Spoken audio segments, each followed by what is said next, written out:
Welcome back, children. Let us discuss about the moving coil galvanometer. You know, galvanometer is a device which is used to detect the presence of electric current. In this picture, you can see a moving coil galvanometer, which is a very sensitive galvanometer.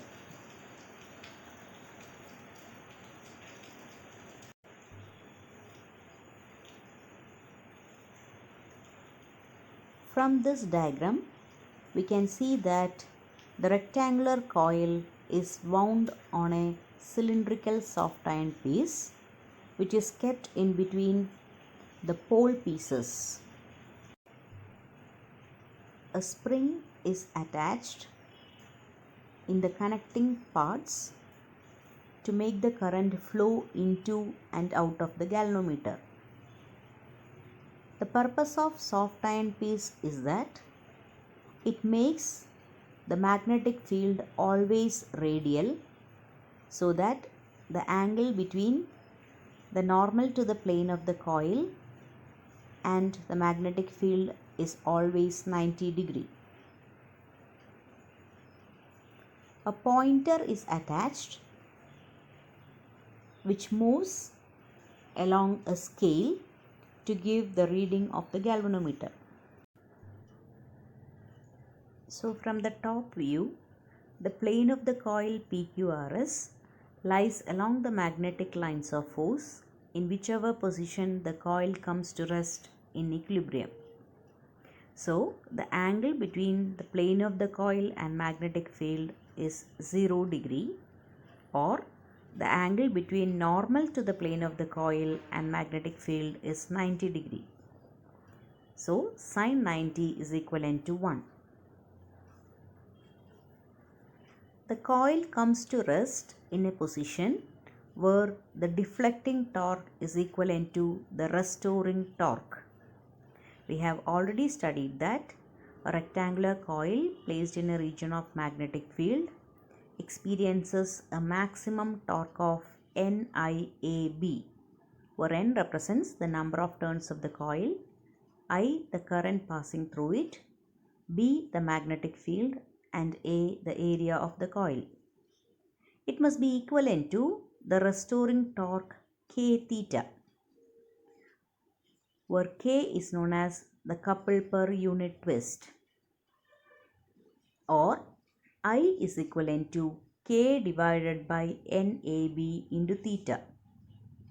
The quantity given in brackets, that is K by NAB, will be a constant for a particular galvanometer, and this constant is called galvanometer constant. So I can be written as G into theta, or else we can say deflection theta will be proportional to current I. Current sensitivity of a galvanometer is defined as the deflection per unit current. If alpha is the deflection, alpha by I, which is NAB by K, is defined as current sensitivity, and voltage sensitivity is defined as the deflection per unit voltage.